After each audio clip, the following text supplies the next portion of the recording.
Jesus revealed to Stefania Fulla Horak, an incredible Polish mystic, unbelievable things about purgatory, things that are rarely detailed in other visions of purgatory.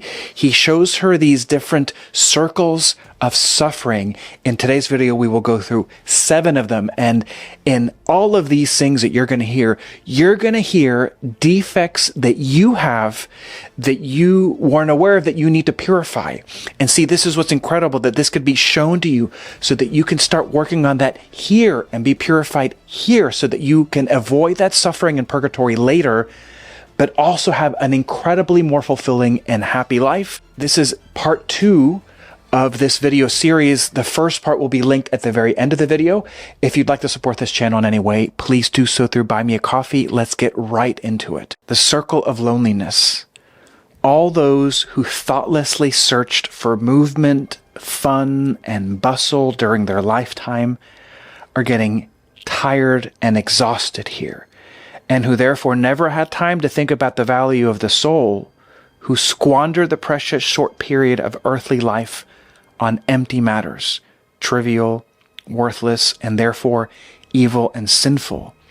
In absolute solitude, they are now thinking about the miserable emptiness, hours and years lost in this way. They would like to someone to share with someone the torment, perhaps to feel someone's presence next to you from all sides. However, they are surrounded only by immeasurable, bottomless, hopeless emptiness and loneliness. They are like in an empty house with no windows and no doors, and they are not sure if they'll get out of it someday. A circle of crowd torment. Unlike the circle of solitude, there will be the souls of those who are behind. They avoided life or despised people and gave nothing of themselves. Those who from their own and other people's damage sought solitude, listening only to their own experiences and feelings. Those who, for example, avoided the services of the Holy Mass because of too much closeness. Those who could share gifts with others of their own mind, they retreated in silence, stingy and greedy for themselves. You who out of comfort, laziness, and unwillingness to serve their neighbors in any way, they clothe themselves in the narrow circle of their own thoughts and affairs. Those who above all valued false peace, not wanting to understand the duty of social love of neighbor. These are therefore the souls of people who passively, rather than actively, sinned. People who seemingly did nothing wrong, yet from a haughty, contemptuous, selfish, and stingy greed for themselves, they also did not do as much good as they could do. Now their souls are in constant anxiety and movement. Nowhere a quiet corner, nowhere loneliness. Crowds cluster, swarms of souls longing for silence which they take away from each other. Eyes looking everywhere someone's presence, attention everywhere from someone else. Movement, bustle, commotion, movement, bustle, constant, restless torment, and tiredness. The circle of desire. The souls of those who lived in impure sin, who quenched their bodily thirst, deviations, and debauchery with full awareness of the abomination, their own actions they have to think about voluntarily closing for themselves, the way to the source of the living water. They are burned by a terrible, unquenchable thirst for purity. They feel dirty, tainted, sloppy, and are tired of suffocating disgust for themselves. They would like to wash clean, rinse of this dirt, and everything around is dry, hot, and hostile.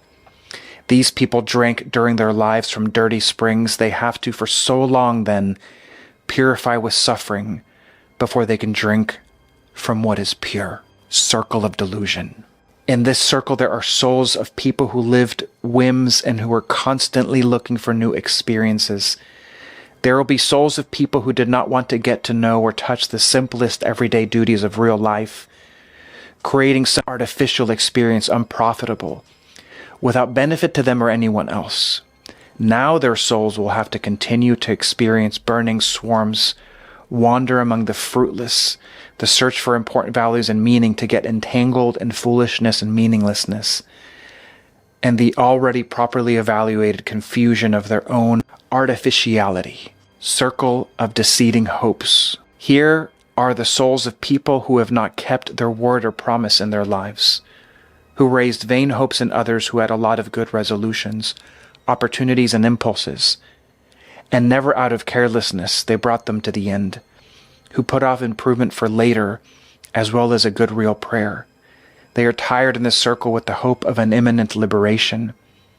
It seemed that they are already coming to the end of their torment, that at any moment it would be open, full of happiness in front of them, that only a hand to extend, a couple steps to take, and suddenly they will feel at the very bottom of doubt and despair. It will repeat itself over and over again, always the same hope, and always this one, the profession itself, intense as if on a glass or a perpendicular wall, powerless removal to the very bottom. They will not be able to stop this torment. Countless times they will start it from the beginning, and countless times will meet them disappointment. It will repeat it until the last one is erased. The smallest guilt of this period, the circle of proper penance. This is the most extensive circle, if you can call it that way, the circle by which all souls who have to go through with something to atone. Just like in other circles, the soul suffered over its own damage, delay because of its own happiness. She was tired of her own pain, and with the help of concepts that she alone could cause torment, step by step it gained purification. So here, in the circle of proper penance, suffering for everything once again, she already remembers it without a trace. All that remains is a full, perfect understanding of neglected duties before God. The soul sees here accurately and painfully, experiences with memory day after day, moment after moment, thought after thought, once again all your life. Not a single sinful twitch will remain. The heart will not be spared her unless it has already been atoned. The soul now sees clearly every moment when it could have turned back from the bad roads, distinguishes the lights with which God showed her all the vanity of her actions. She understands that with her free will she chose things that offended God and placed God far away. Being able to do what would turn around at the cost of a small effort and thought to God's glory. The soul already sees clearly what a person sometimes dares to doubt during life, namely that everyone will receive a sufficient amount of light and strength from the Creator never to offend Him. And so with inexorable consistency and clarity, they move before our eyes of our souls images of our own lives with nothing unsuppressed. Understanding already understands holiness, beauty, sweetness, power, perfection, and God's justice which she insulted. Cleansed in previous circles with all that is personal, melted by suffering, leached by torment from all earthly inflows. Here's the thought before his Creator and the Lord, suffering most of all the insult to his eternal perfection. The more subtle, the more rewarded, the closer her attitude to God could be, the easier it could be for her to comprehend his affairs, the greater the pain and despair. About the torment of shame and grief, what a soul here goes through, nothing can give any idea. If she could die, she would die in this circle. If she could go crazy, she would go crazy here. And only when the last fault, the last shortcomings, the last most secret thought will become the most perfect regret and its motives purified, the soul then passes to the last circle of purgatory, to the sphere of indifference, circle of indifference. What relief, what happiness, what inconceivable grace seems to the soul when finally, after passing all her proper circles of repentance, then they will get here. This gives the best idea of the degree of previous suffering, that it seems to be a grace for her that they, as if, don't feel anything, welcomes this circle like a survivor flowing with the last of its strength, welcoming to this saving island. A circle in which one does not suffer but waits, and although you don't know how long this wait will continue, you don't suffer because of it. Some souls will stay here until, if you could say so, they will not rest after the last agony and will not gain the strength to enter the first circle of heaven. The souls of other people, having already taken the entire punishment, are still waiting here without suffering until someone repairs on earth what they have destroyed, or neglected in their lives. And so, for example, there will be priests here who celebrated Mass unworthily and with absent-mindedness. They are waiting for someone on earth to piously send them away for the souls of such unjust, careless priests.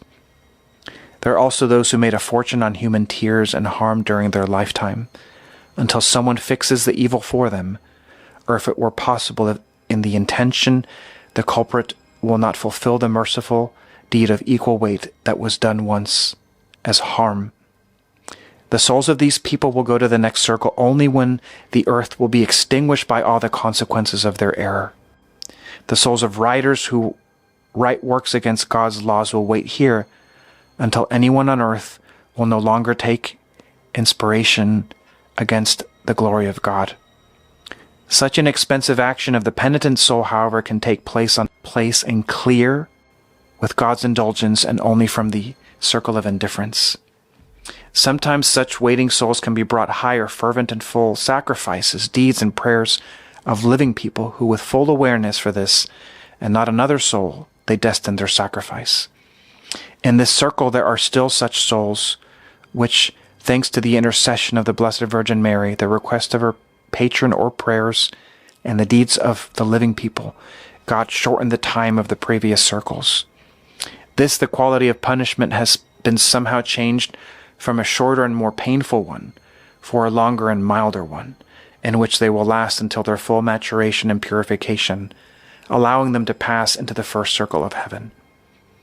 A soul who receives such an amnesty and had previously passed from a more severe circle of indifference, she sees and knows exactly everything she was yet to suffer, and what her, without any self-merit, was erased. And although the stage is no longer what she is experiencing, just realizing what was still waiting for her, and from what she was saved from, moves her to be grateful to those who pray for her and obtained an earlier deliverance. There are people who believe that if someone made a good confession and then dies, enters the kingdom of heaven. However, they are wrong. Purgatory is a place not only of purification, but also of maturation, for those who during their lifetime, by negligence or disregard of internal inspiration, did not develop spiritually. Such they must begin their further development in purgatory, and suffer until suffering will not develop the ability to embrace, and therefore experience a peak of happiness, for centuries designated for them by the good God. They did not want to mature during life. They have to, sometimes for centuries, to mature only after death. For this reason, good people, self-sacrificing, ethical activists, noble people, etc., if the motive for their actions was not primarily the love of God, despite numerous actions, even great, but from different motives of deeds, first they will have to learn to love God in purgatory, and only then will they see God. The basis of the settlement on the other side will not only be what the man has done, bad or good, but also whether he fulfilled all the good that he could fulfill during life. Everything, therefore, that will be missing to the maximum of God's requirements, according to the soul's wages, and everything that will exceed God's maximum forbearance, according to the law of the body, the soul must make up for it in purgatory, or make up for it with the torment. Very few souls will avoid purgatory, although anyone could avoid it if people wanted to realize quite clearly that everything, even the smallest sin, must be consciously atoned for here or there, with goodwill during life, accepting moral or physical suffering, humble and trusting submission to God's will, is the most tolerable form of repentance for all shortcomings of his laws, and the easiest way to gain happiness after death. Suffering for penance during life is proof of our goodwill, and for the same God in his grace demands for the same sin lighter and shorter repentance than he would demand it in purgatory. It could be compared with a decimal weight. Who wants to atone for his guilt during his life? Maybe even put small weights on this side, and then they will prevail on that side. Just as a small merit, even on earth, has in purgatory 10 times the value. On the same decimal weight, however, weighs God and human faults. For every here unrepented sin will have to be put there on a much heavier stake. Punishment to equalize the weight. because those who will postpone repentance to force suffering in purgatory do not use any relief from God's mercy. How wonderfully great is the power of the consciously accepted and God-sacrificed suffering, and how well they will understand it after death, you all who, even in the saving pain of God, man and martyrdom of his followers, they see only mystical madness. According to others, raising suffering to the dignity of merit is only a brilliant invention of Jesus of Nazareth. The souls of purgatory can do nothing more for themselves except that they suffer. Suffering is their only prayer, work, and pathway to get closer to their goal. My friends, if this video has helped you in any way, please subscribe and support this channel through Buy Me a Coffee. I'll see you in the next one.